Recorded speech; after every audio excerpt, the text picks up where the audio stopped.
Hello, Kat. Hello, Mark. Good morning, Max. How are you? Good morning, well. Kat. Hello.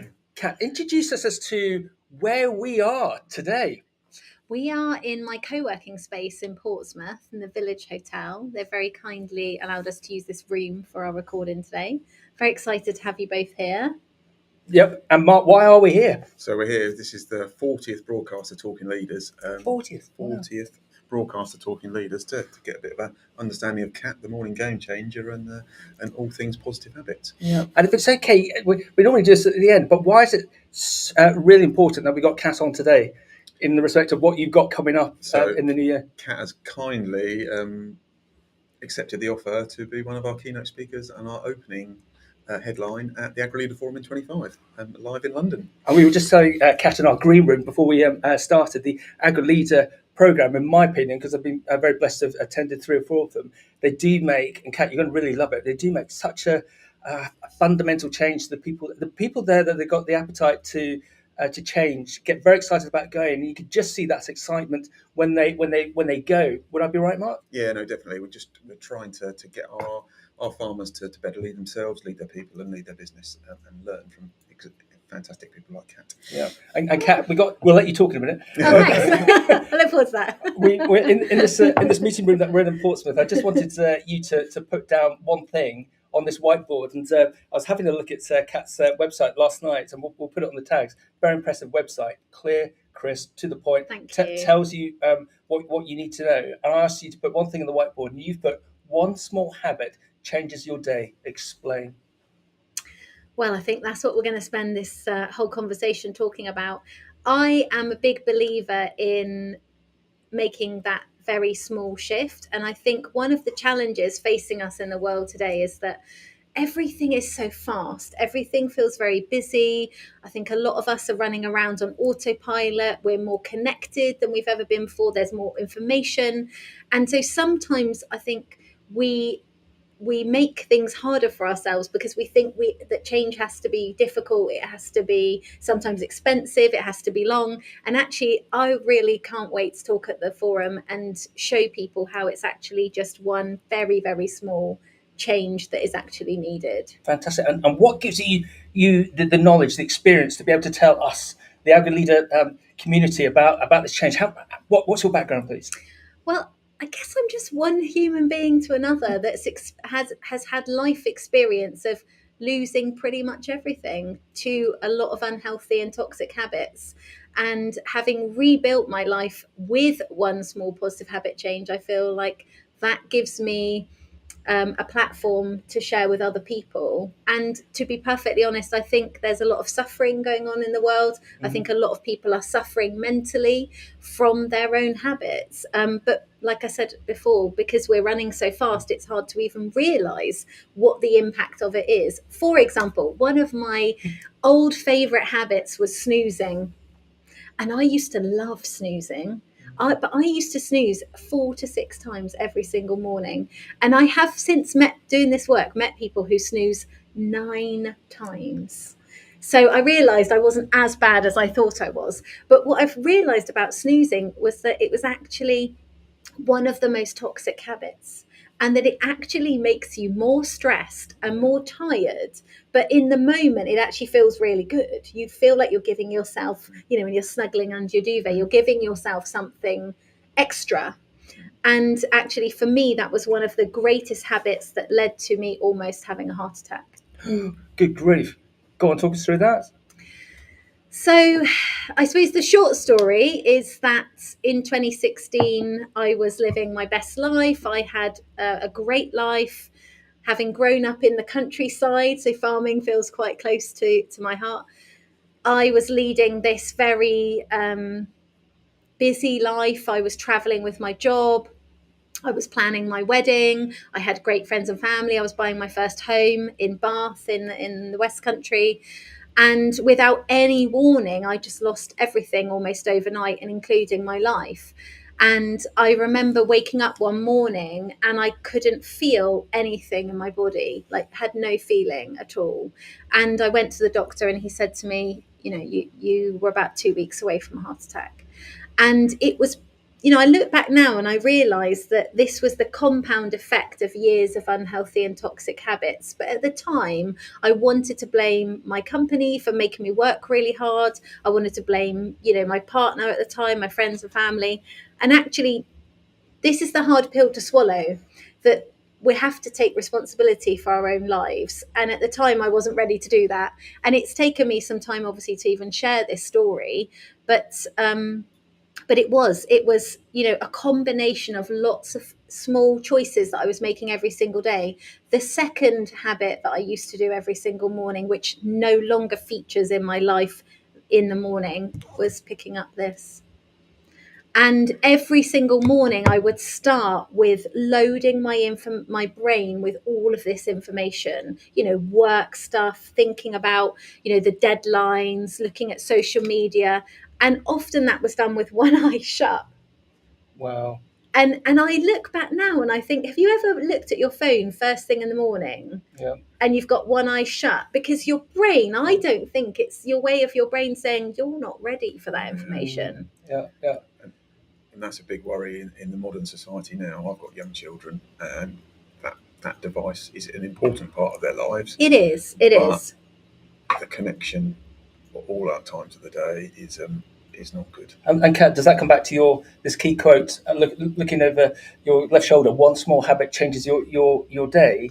That we, just because of the way society is and what work is and pressure is, that we need to take control of ourselves. We need to have a wake up call from someone like yourself to say, are you fit at the moment in respect of what you're doing? You need to make a change. Just make one small change a day. Exactly. Okay. And I believe that for a lot of your community, phones will be playing a part in their lives. Yep. And look, I've got family, as we talked about earlier, I've got family overseas. So I love being able to video call them, to receive WhatsApp messages, photos, videos, all those things. I think there are so many amazing things that have come out of technology. However, there's a dark side.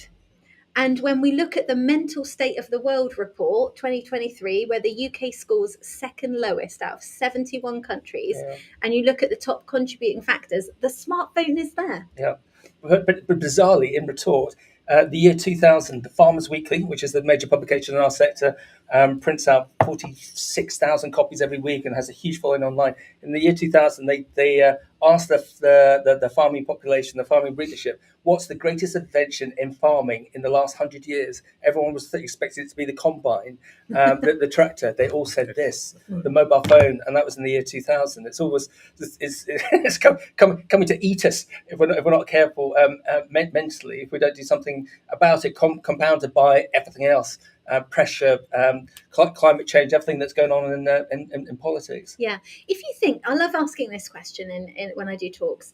So what was your first thought you had this morning? I don't know if you guys feel up for sharing the answer to that question. I didn't wake up with Mark, but oh, we got to see Kat. But typically, on a typical day, what are some of those first thoughts that you think when you open your eyes? I need to check my social media. Okay. One eye. Yeah, I wouldn't. I'm pretty good at not going straight to that. What are some of the other thoughts that you have when you wake up? My first thought this morning, being honest, was with living. I've got 4 children, a big family. And tomorrow, leading up, we've got a big event coming up tomorrow. Is how do I get the children? I was thinking about the logistics of getting everything to happen tomorrow evening. Do you know what one of the really common answers to that question is? Here we go again. Wow.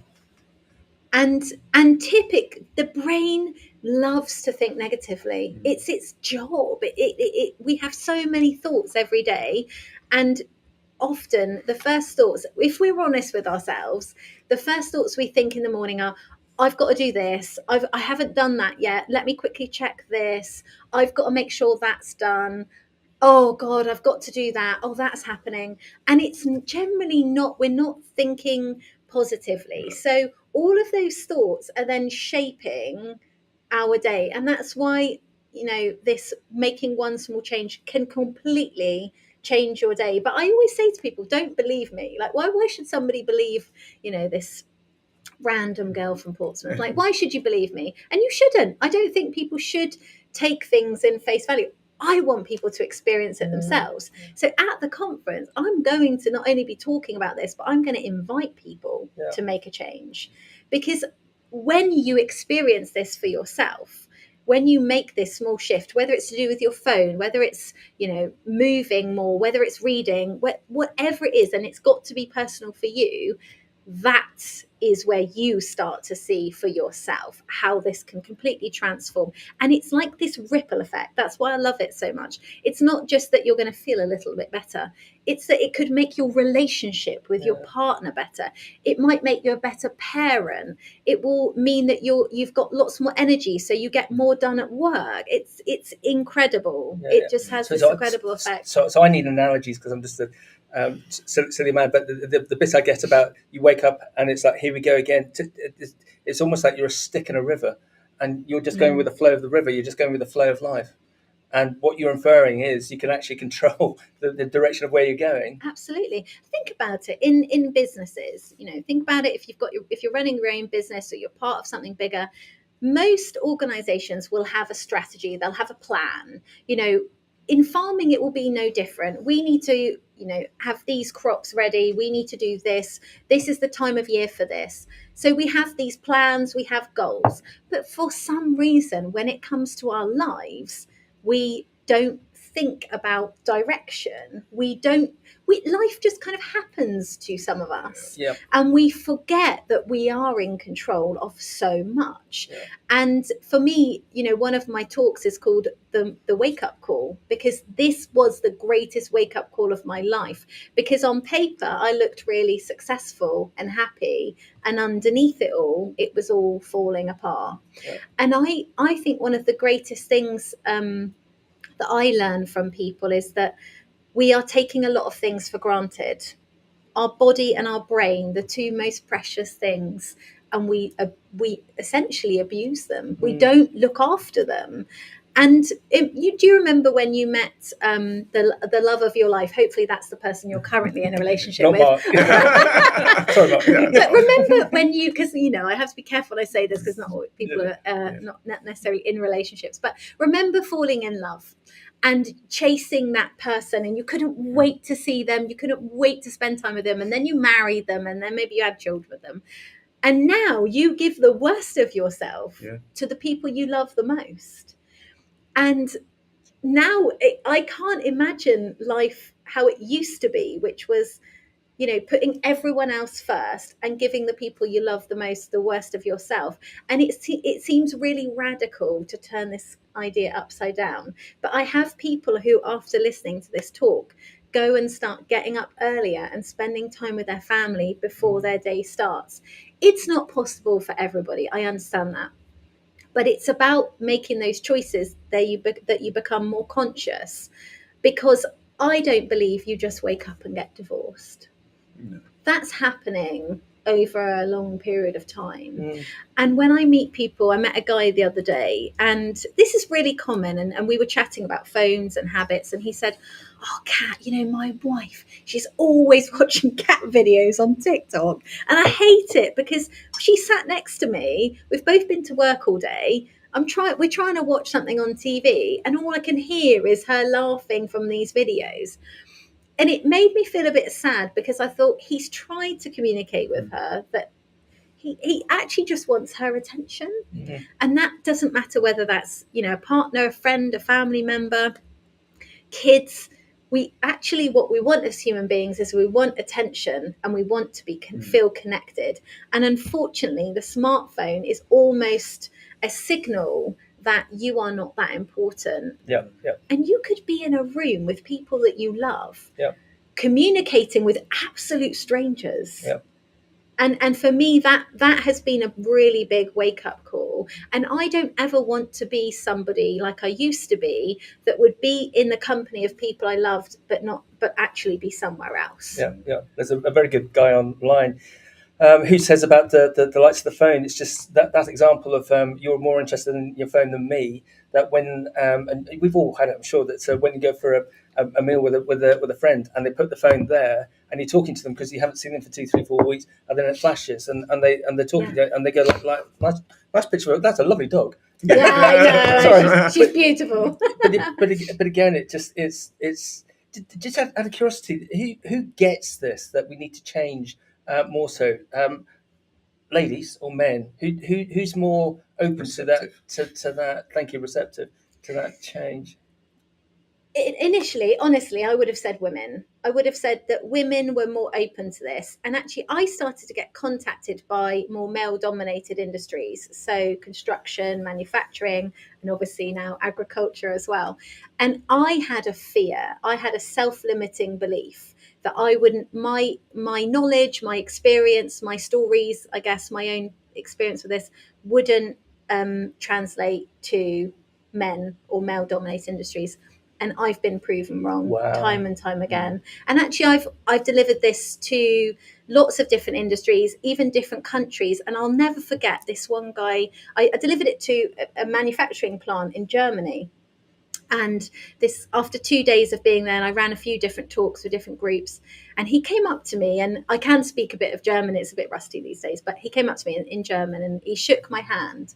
And he, by the way, he didn't say a single word in the talk. He was a bit like this, like hands folded, and I could feel like his hostility. But I also know that I would have been the same. I would have been eyes rolling. If you know, people used to say to me, "You need to meditate," and I'm like, oh, whatever. I haven't got time for that. All this stuff I used to think was the biggest load of BS, to be really honest. And so I get it now. I get why, and there, no doubt, there will be people even at your event who will be reading the agenda, thinking, "Oh, I've been dragged along by the family." Yeah. Like, I don't, you know, what's this all about? I don't like motivational speakers. I don't need to be all these thoughts. Completely natural and normal. So what I often do is I address the elephant in the room straight away, and I say, you might be thinking all these sorts of things. Who's this person? What am I going to learn? What am I here for? And I've had so many people come to me after to say, I thought that was going to be the biggest waste of time ever, but I really needed that. And that's what this guy in Germany said. He shook my hand and he said, "Thank you, Kat. I didn't know I needed that." Wow. And it's often been men who've had the biggest shifts. Okay. But I think the difference in my experience has been more women will tell me than men. So I don't actually know. Or they will tend to maybe write me a message later on LinkedIn or Instagram and say, "I've realised that drinking a lot of alcohol has had an impact on my ability to parent my 3 kids." Yeah. Okay. And so I think I know that people are having these light bulb moments after hearing this information. Whether they share it or not is another story, isn't it? It is. And then coming back a bit, the construction companies, I think I get it, but why have they engaged you? Because in a construction company, they're just employing 1,000, 2,000, 3,000, predominantly men, because of what they do, and they just want those employees to do X, Y, Z. Why are they employing you? I think a few reasons. I mean, I'm starting to build up credibility in terms of what I do. So I don't really, I know you might classify me as a motivational speaker because we like to put labels on who we are and what we do. But actually, for me, a lot of motivational speakers will speak about their own experience.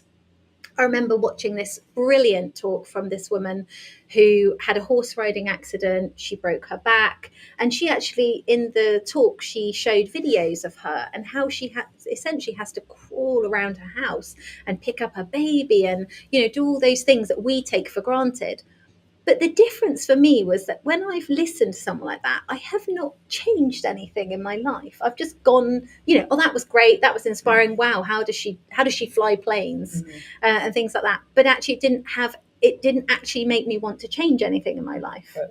And so when I started this 2.5 years ago, one of the most important things for me was I want people to hear my story, but I want people to make a change. Okay. Again, fantastic, because that leads on to what we talked about previously, that where the AHDB, especially with the Agri Leader Forum, have been so mercurial, is bringing people like yourself in, because there will be hopefully people in January will come up to you afterwards and say, "I didn't realise I needed to make that change, I now do."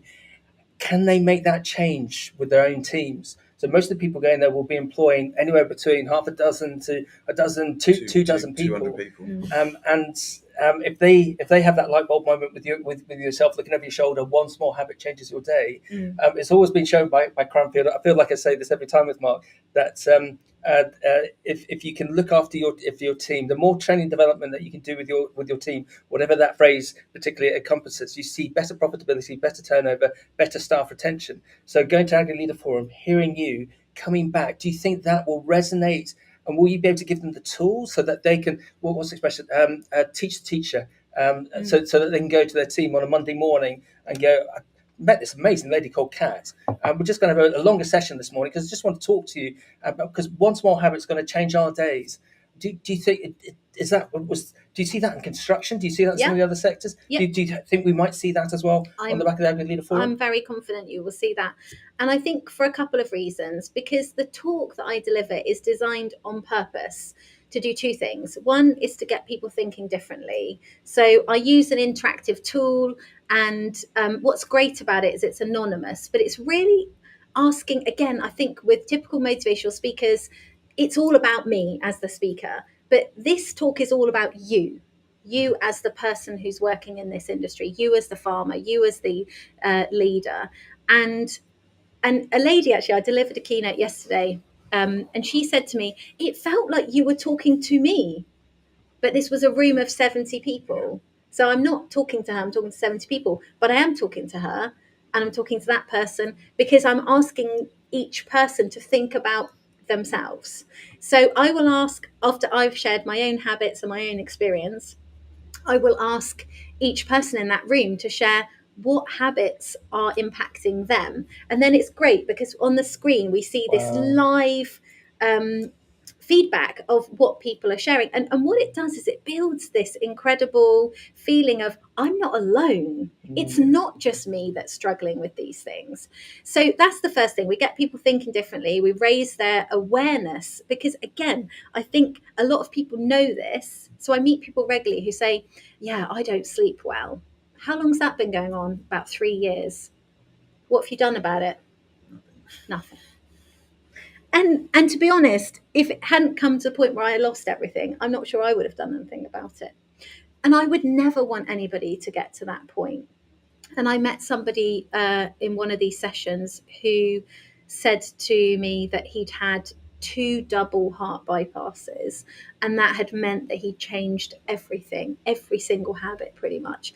And so I joke now on stage and I say, we don't want to get to double heart bypass stage. So I think this is a wake-up call to get people thinking differently, but actually make a change, because life is very short, and we take the body and the brain for granted when it's working fine. But how do we really know how long it's going to stay fine for? And I think, especially in farming, such physically demanding work, you can't take that for granted. The brain is, a very important part, and I think keeping it healthy with healthy thoughts, not thoughts that are sabotaging you.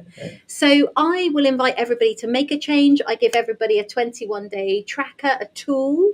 And in order to keep this momentum, and we've talked about how we can carry on working together as well. But I think one thing you can do when you leave the conference is keep it on the agenda, keep talking about it. And don't be afraid to share. Like, sometimes people are a bit scared, like to say, oh, I snooze my alarm, or I scroll on my phone, or I don't do exercise, or I pay for a gym that I never go to. Let's be honest, we've all got our own habits. And I still have some that I'm battling with and working on now. But the way to really stick to this, I think, is to work together, because it's like you were saying about your PT, having a PT is a classic accountability example. You wouldn't go if they weren't there. And so why can't we use this forum as a way of helping each other to stay accountable? And unfortunately, not everyone can come along to the Agri Leader Forum. Yes. Without crossing the line. You mentioned off camera that you'd had a catch up with some of your co-workers recently. One of your co-workers is you're all helping them, and we do find this in the agriculture community. There's a lot of lonely people there, and we won't even talk about the suicide rates that are very, very well reported. It all seems to be about communication. That one small habit changes your day. I'm going to keep on coming back to this. That if people are dialing in and just looking at this on a cursory basis, but they can't come to the Agile Leader Forum, or they might even be international because of the international network that we have. What's your advice to them? Should they be looking at your website? Are there any particular books or individuals over and above yourself that they should be following just to get that sort of daily fix, daily update? What would your advice be to them, please? Lots of ideas I think you could do. I think having people in like physical connections is really important. Yep. And if you can't come to the actual forum, I think, are there places, I think people are always saying this now, whether it's romantically or in friendships, how do you meet people these days when 75% of relationships are now formed online? And for me, I remember moving to Portsmouth and I had 2 friends here. And I thought, they'll be my network. But actually, they'd got married, they'd had young children, and I actually hardly see them. So I remember going on this friendship app called Meetup. And this group were organising all these different activities, sports or pub nights or whatever. And I actually didn't really make any friends through that. But I thought that was quite a good way of meeting people. And actually I've met people through exercise, through going to classes, through going to gyms, and actually not being scared to say, hey, I know we've only just met, but do you want to go for a dog walk, or do you want to go for a coffee at the weekend? And as I was saying earlier, in Portsmouth there are all these great initiatives. There's like this men's group that goes sea swimming on a Sunday, which is amazing. And I think especially for men who maybe don't have friends, it can be harder when you get older, and loneliness is becoming like this massive epidemic. So I think look actually around you, and it's there's that saying, isn't there, we're the product of the 5 people we spend the most time with. So if you look within your immediate network, maybe that's why I bark a lot. But maybe there are people that you haven't thought about, or groups that you could join. Maybe that's outside of farming. Maybe there are other interests you have, whether that's to do with exercise, running clubs. Like there are so many things, and it could just be once a week. I mean, park run. Oh my God. It's a free thing. It's it's every Saturday all over the place. That could be a good place to start. Yeah, I'm sorry to keep pushing on this because I'm really enjoying this. I have a friend who is lonely, divorced, what wants to get out, but is frightened to. Right word, wrong word? Advice. Because we see that in the farming community all the time. I just want to work, especially dairy farmers, because they're just positively tied to the dairy herd three times a day. If you have a friend like that, the obvious one is drag them along, take them along to the Agri Leader Forum. Because that's a great place to make connections. And it is one of the aims is bringing people like yourself to inspire and to create thought-provoking content, but it's also to bring a community of people together to talk and network and share, which is really important. So do you know what I would say? Because obviously there's a practical side. You can look in your, local communities to see what things are going on. You can volunteer. There are lots of ideas. But actually, what I think was more powerful is look at the fear itself. What is the fear? What is the real reason? Yeah, because I remember when I started this this initiative, the Morning Game Changer. And I like telling this story because I think it shows how powerful the mind is. It took me 9.5 months to get the courage to leave a role which I was very comfortable in. I was a CEO before I did this. So I had the job title, I had the salary, I had all of the, ego stuff going on. And I remember talking to my dad. And I said to him, I think I want to do something else. I don't feel fulfilled, but I don't know what it looks like. And he said, don't leave a comfortable, safe job. That sounds a bit risky. And I knew there was something inside of me, and it just got bigger and bigger and bigger. And it was like, no, there's something here. And do you know what I did? It's called journaling. But if you say the word journaling, you can sort of roll your eyes a bit. But basically, I got a blank notebook and I made time 10 minutes every morning to write down the thoughts and the fears, because when you don't write them down, they and there's a brilliant book which you can listen to on audio if you want to, called The Chimp Paradox. The chimp paradox. Yep. Yeah, Okay, it's absolutely phenomenal. And basically it talks about how we have these two voices, you and the chimp. Some people call it the witch or give it other names.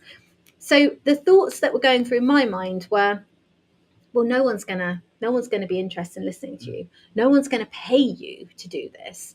This is a stupid idea. You know, your dad's right. And the thing with my dad is he's been an amazing role model all my life, but it was his chimp that was trying to protect me. Oh, interesting. So it wasn't coming from a place Wow. of, you know, he wasn't trying to hurt me in any way. He was trying to keep me safe.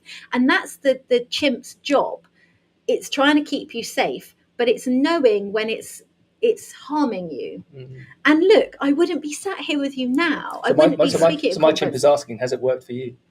Yeah, I mean, Okay, thank you. the thing is, and so going back to your friend or anyone who's facing fears, I mean, there's someone in the co-working space who was too afraid to go to the man's swimming thing because he didn't want to take his top off in front of other men. And I started showing him pictures of the other men, you know, on social media. Look at them. None of them have these perfect, what you imagine to be a perfect body. They're not. They've all had to overcome that fear of taking their t-shirt off and getting in the sea. But and over time, I think it's just, well, what is the worst that's going to happen? What's the worst that's going to happen? And I managed to control the fear by saying, what's the worst that's going to happen? No one's interested in what I'm doing. No one pays me to do it, and I'll go and get a job. And that was it. I quit because I knew that then I had kind of rationalized the fear. So what's the worst for your friend, you know, joining a running club or going to some, or asking somebody, hey, do you want to meet up for a coffee? You know, someone from the forum or whatever. What's the worst that's going to happen? And I think this is what stops us unlocking the potential inside of us. It is the fear. It's. I got friends in Morocco, and above their kitchen door on the farm that grows the most amazing grapes. Above the kitchen door, they've got it all printed out. Life begins at the end of your comfort zone. And so the 3 kids every morning, they're told to look at that. And all the friends that come in, they're told to look at that. So true. Just to resonate. So true. So the building, you've opened up really in terms of how you come to the morning game changer, not really the nicest way, but personal experience and being at the edge of the cliff edge. We've talked a lot about negative habits. What positive habits could be changed to make that kind of that day go more better? And thinking about, you talked about that farmers being really, really busy, which they are. How can we start to integrate some of those positive habits? What experiences have you had to set the tone of that sort of productive day? So I think there's a couple of things. I think one of the biggest game changers for me has been exercise, or what I prefer to call movement, because I think exercise has a lot of negative connotations with it. And I can imagine for farmers who have already got a really demanding job, like going to the gym is just not an option for them, particularly during the week, I would imagine. So forget the gym. Forget all the things you've ever learned about exercise. It's for your brain. When you realize it's a mental game, then it completely changes. And do you remember in lockdown, lots of people were going out for their daily walks, and then lots of people were jumping around to Joe Wicks on YouTube, and it's like everyone kind of was using that as a way of, you know, making themselves feel better. And then we just went back to this weird hybrid remote way of working. And I remember during lockdown seeing people on my street that I'd never seen before, but I haven't seen them since. They've all gone back into hibernation. So I think one of the greatest things is, what could you do to create all of that positive feeling, all those endorphins, get the blood flowing? What could you do for a few minutes each morning? And it could be something as stupid, and it is going to sound stupid, but stupid is good. You know, dancing around, like put some uplifting music on. What is your morning routine from the moment you wake up to the moment you start work? What are those things you're doing? Because they are shaping your whole mental state for the day. So, you know, dancing around, getting some music in, you know, playing an instrument, like lifting a few weights, doing some push-ups in your kitchen, taking the dog for a walk, whatever it is, do something that gets you in a really positive state of mind. If your thing is, I love listening to YouTube shorts, and now YouTube knows what I like, it just sends me these like sound bites, like these motivational things, and I end up going, oh yes. And it's not for everyone. It's about finding what works for you. I mean, it might be reading something, fiction, non-fiction, comics, whatever it is. But I think this is what I call the yellow box, and it's that bit in the morning that powers you up. So for you, it might be reading. For you, it might be taking your dog out. But it's different for everyone. But I remember talking to this guy once, and he said, "I love playing the guitar." And I thought, yeah, I think if I liked playing the guitar, I could imagine that'd be a great thing to start my day off with. And I said, "When was the last time you played it?" And he said, "Oh God, about 5 years ago." Wow. And it's just so sad. And we spend so much of our time doing things that don't make us feel good, and hardly any time doing the stuff that makes us feel really good. So I can give you 100 things you could do. Even drinking a glass of water before you have coffee or tea or whatever. It sounds too simple to even work, but it doesn't. It works. And it might be a bit extreme, but having a challenge. I was recently involved with a cycle ride from Paris through back to the UK. That went from France to Belgium to Holland, and one of the riders we were a bit worried with because he was always at the back. And it was 4 days, 400 kilometers. At the end of it, he said, "Apart from my family, that's the best thing and the most fun I've had in 5 years, and I'm going to carry on cycling." And I'm on the WhatsApp group, and every weekend they're out. And he's got this new going back to having this. He just late one night he said, "Just I needed this distraction from. I love my family to bits, love my work. I needed this distraction, and now I found it." Just by going, and he didn't want to do it, but then he got onto this challenge and he really, really, really enjoyed it. So I'm not saying that that's the thing for everyone, but just to have a goal like that, it doesn't have to be something perhaps as extreme like that. And you both will have picked up that there's this big thing with middle-aged men with too much money at the moment that they're trying to do the biggest challenge possible, Everest or walking. You don't have to do anything extreme like that, but finding something that is a park run, as he mentioned earlier, is such a. And I think just allow yourself to enjoy figuring it out. I think sometimes we're so obsessed with, well, what would I enjoy? Well, I don't want to do golf, and I don't really like fishing, and my bike is broken, So, but actually, just enjoy. Just try a round of golf. See if you like it. If it's not for you, try cycling. Try a park run. Yeah. But I think you're right, and I think it's more than a distraction. It's like there's something about happiness. I think I'll be happy when this happens. I'll be happy when the farm is performing like this. I'll be happy when I've bought this house. I'll be happy when my daughter gets into that school.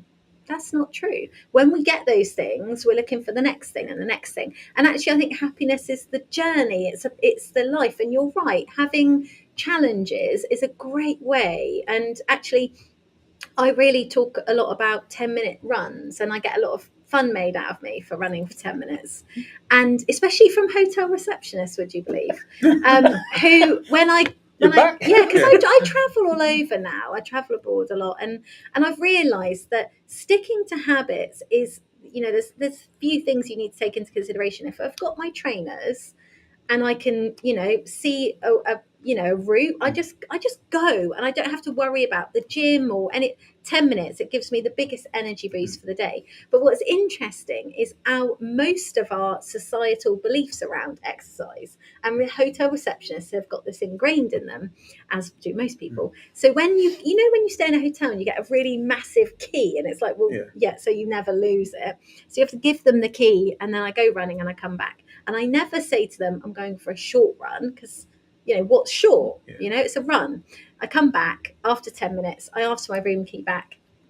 And I've tested this in different countries, and it's always the same. And they say, that was a bit quick. And it just makes me laugh, because I think that's probably how I would have felt before. Yeah. But quick compared to what? Yeah. Compared to nothing, because most people are doing nothing. Yeah. So why wouldn't we be err on the other side and go, wow, you did a 10-minute run. Brilliant. Yeah. Good on you. No, it's like, judgy. That was 10 minutes. That wasn't long enough. Because our brains make us think it has to be a certain amount of time. Yeah. And so I think for farmers and people working in agriculture, this is the switch we need to make. That something small is better than nothing, and something small adds up. And last week, all of those 10 minutes meant I was able to run 10 miles without Get that stopping. down. That's brilliant. We had the Great South Run, which was sadly cancelled because of the weather, but most, or a lot of people actually, who'd been training for it, just got up and did it anyway. Yeah, wow.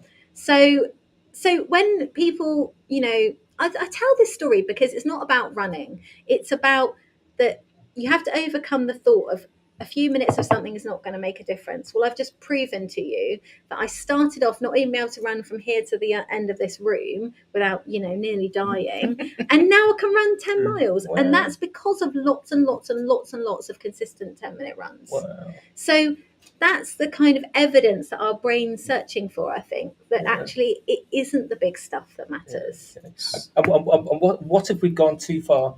There's not trying to be over dramatic. There's a lot going on in our sector, whether it be the weather, whether it be things going on, external pressures. There's a lot of people who potentially feel that they're about to hit burnout. Burnout prevention, recovery. If people have gone over the abyss or feel they have, if it's okay to make I did. if you've got people that you can see or people can realise that they've gone over that cliff, how can we bring them back? Because everything we talked about is brilliant, but sort of soft skills. What if we got people who need desperate help? What would your advice be to them? I think this concept is both preventative and cure. Okay.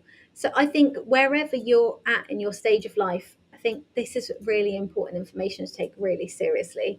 Making that commitment to yourself, being disciplined, will prevent you from, all sorts of horrible things happening in your life, and will sustain you to be the healthiest and the highest performing personally and professionally that you can be.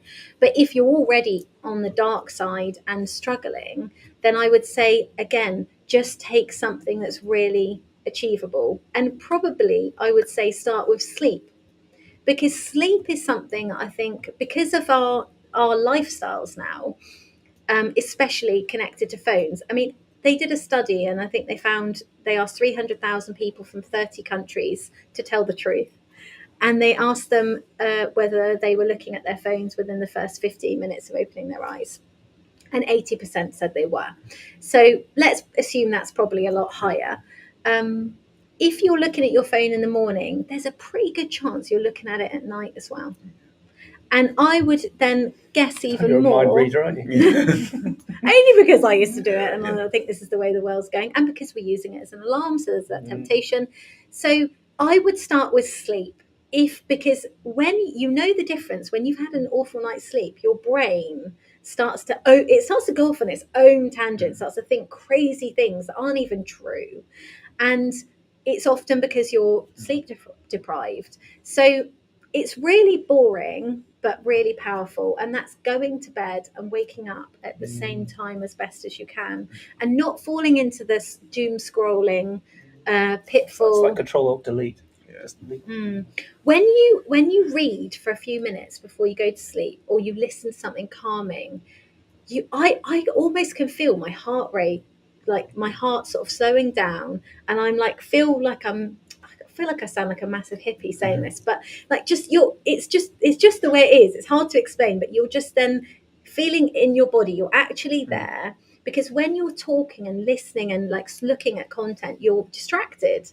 And very rarely are we actually just with ourselves. It's why you see people at train stations, at bus stops, any moment they've got waiting, they're fixing it with information. And so it's really uncomfortable to try, but try when let's say you're sitting on a tractor and you're waiting for something, like you've got 10-minute wait, rather than getting out your phone to have a look at something, just try to sit there. It's really uncomfortable, but it's phenomenal. And notice what thoughts are coming up.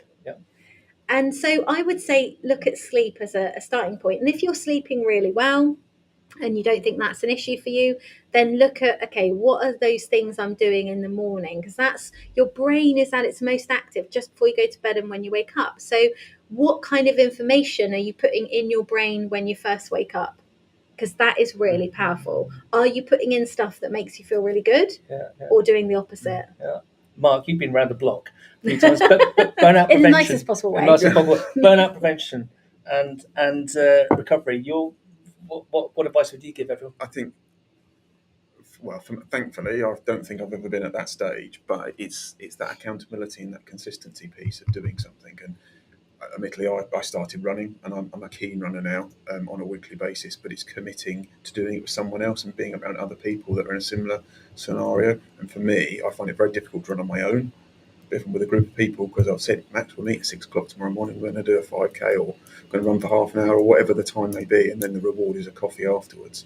It's having that commitment to you and accountability that you will be there, and generally you'll be like saying, bloody hell, why didn't I say 5:30 or whatever, but you'll do the same. And that's that was going to be one of my questions in terms of what advice would you give, that once you've identified your challenges, how do you commit and maintain that habit, because life is busy and there's lots that get thrown at you. Accountability is a really important one, but we also need to develop self-accountability, because inevitably if your person lets you down, then you have to make that decision. Do you do it anyway? And actually I think it's good to have people, of course it is, but ultimately you are the only person who can really make this happen. And so one of the questions I'll ask in the forum after I've invited everybody to make a change is really, really important for keeping consistent and the discipline that you develop. And that is, what will be the positive impact once you have made this change? So let me ask you to imagine, so what would your positive habit commitments be? If this was the talk now and I say to you, right, to stop prevaricating. And I was just going to give my example. I remember last session, say 15 years ago, we couldn't pay our office rent with our recruitment business. And I plucked up courage and eventually got to speaking to the landlord. And the landlord was so good. He said, "Has anyone died, Max?" I said, "No, that's fine. Just work out a plan, be fine." And burden went. So there was my monkey going, "You're going to get kicked out, you're going to get kicked on the street." But this particular individual, so mine would be to not prevaricate. Okay. Yeah, no, that's an interesting one. I think for me, things that I need to change is that I'm thinking about the scrolling in the evening. Kids are in bed, your day's done, rather than maybe sitting and having a chat or a cup of tea with the wife and talking about the day, which we take a bit for granted. And she's as busy as I am, and we're probably as bad as one another. Okay, so those two examples, let's say you're going to commit to them starting tomorrow for the next 21 days, and you actively work on those. What do you think, if we were to come back together in 3 weeks' time and I say, what positive changes have you noticed, both of you, from putting that in place? So let's say you and your wife come off your phones at 7 o'clock, you put a family home for your phones. A nice positive thing, not ban. But but you do that, and then so for the next 21 days, more or less, you stick to it, let's say 80% of the time. What do you imagine now will be the benefit of that? I think the point that you said earlier really resonated with seeing the best side of you, and that first time you meet to the where you are now. We've been happily married for 20 odd years and don't really argue, but hopefully it'll bring back some of those conversations and those ideas and those discussions in a positive manner, rather than like we all do, we default back to that's been rubbish, or that's gone wrong, or there's that bill to pay, and have you done this? And so it's working out the ripple effect of that. So the phones are away, so you're having maybe more quality conversations, quality time together. And then how do you think that's going to impact you both as people, your family, your work? The glass is going to be half full rather than half empty, or worrying about the challenges and thinking more about the positives, isn't it? The kids are going to be happier. So if your kids are happier, how is that going to make you feel? Because if they're happier, I'm always happier. You're going to have more energy, which means you're going to perform better at work. You're going to be nicer to your colleagues. You're going to get more done. The conference is going to be better. It's so strange, but when you unpack it, so when you're on day 5 and you go to have a little look at your phone, because we are addicted to them, so we're always looking for them. You need to notice that thought which says, "Oh, it's okay, Mark, you've done 4 days, you're doing really well, you've had loads of chats with your wife, you don't need to bother tonight." You need to notice that thought and remind yourself of this bit, which is what's on the other side. Because that's what I want. I want a better relationship. I want happier kids. I want more energy. I want to be better in all areas. that's what's on the other side. And it's reminding yourself, it's like talking to yourself, having that self sort of dialogue, and then you'll go, okay, yeah, no, that's fine, I'll do that. And that's how I get up at 5 every day and I know people who are listening to this get up a lot earlier than that, but that is the secret that I use. It's just, well, I know I'm tired and I know I can't be bothered, but I want to feel really good, and I want to have a better day, and I want to be better for the people that I'm working with and the people that I love, and I really commend you for being happily married for that long, because that is somewhat of an achievement these days. But how much it could be better, right? Life could be better, and I think now reflect. It's a bit of a personal thing. When I started running, the PT was like, right, you need to count all your calories, and I was like, whoa, I love my food and I don't want to do that. No.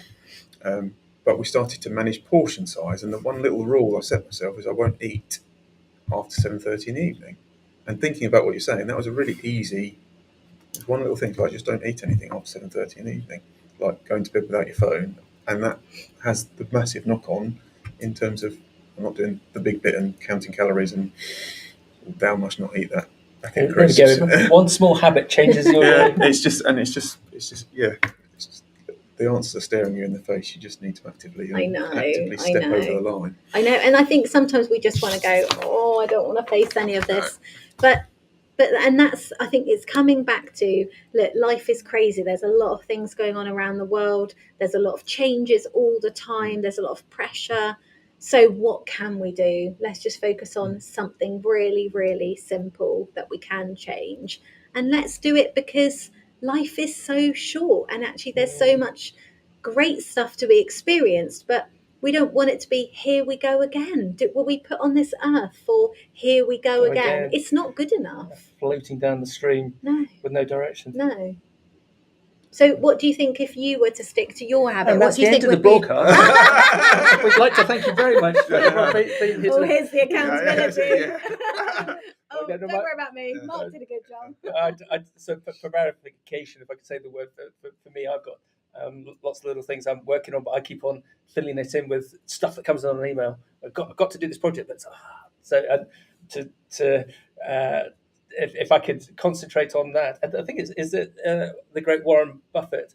He says that if you've got this great idea, make a list of the 50 things that are important to you, and then get that down to 25, and get that down to 10, and get that down to 5. Which of those is actually going to make a difference to your life? It's not going to be number 49, because that's just this is very typical with men. I think it's just a distraction. It's getting away from what's actually going to. It's the chimp paradox, isn't it? You've got to do number 1548. Whilst actually, if you concentrate on doing those top 5 things that are going to make a fundamental change to your life, it will make a fundamental change to your life. But a number of us prevaricate.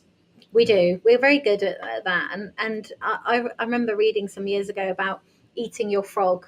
Oh, yeah. And just doing that one thing that you're putting off, the thing that is going to make the difference. Because when you've done something really hard, and that's where I think moving your body in the morning, because it's hard. It's much easier just to have a quick scroll, have a coffee, go straight to work, whatever. But when you do something hard, it gives you this kind of feeling and this fuel and this positive outlook on the day, that anything else that comes along is a breeze, because you've done the hardest thing. And I also like this idea of choose your hard. So for me, I spent most of my life feeling tired, feeling stressed, feeling overwhelmed, and that was hard. And it's also hard to stick to these positive habits, because it's hard to do these things sometimes. But I know which hard I'd rather, and I definitely would never ever want to go back to the hard of, feeling awful all the time. Yeah, I'll take the pain. Because you're a case in point. You're highly successful CEO, but you didn't want to do that. But then you got your chimp and you got your dad's chimp, telling you to do something different. But now you're in this philanthropic is the right word, ability to help all of us. Absolutely, whilst I'm helping myself. And I think sometimes people think that, they feel thankful that they've had the opportunity to hear this information. But for me, it's an exchange, because I get so much out of this. It's really fulfilling. I love seeing people, their thought processes move on when they make changes. I've even had somebody's wife write to me to say that they want to invite me for dinner because it's had this ripple effect on their whole family because of the husband making the change.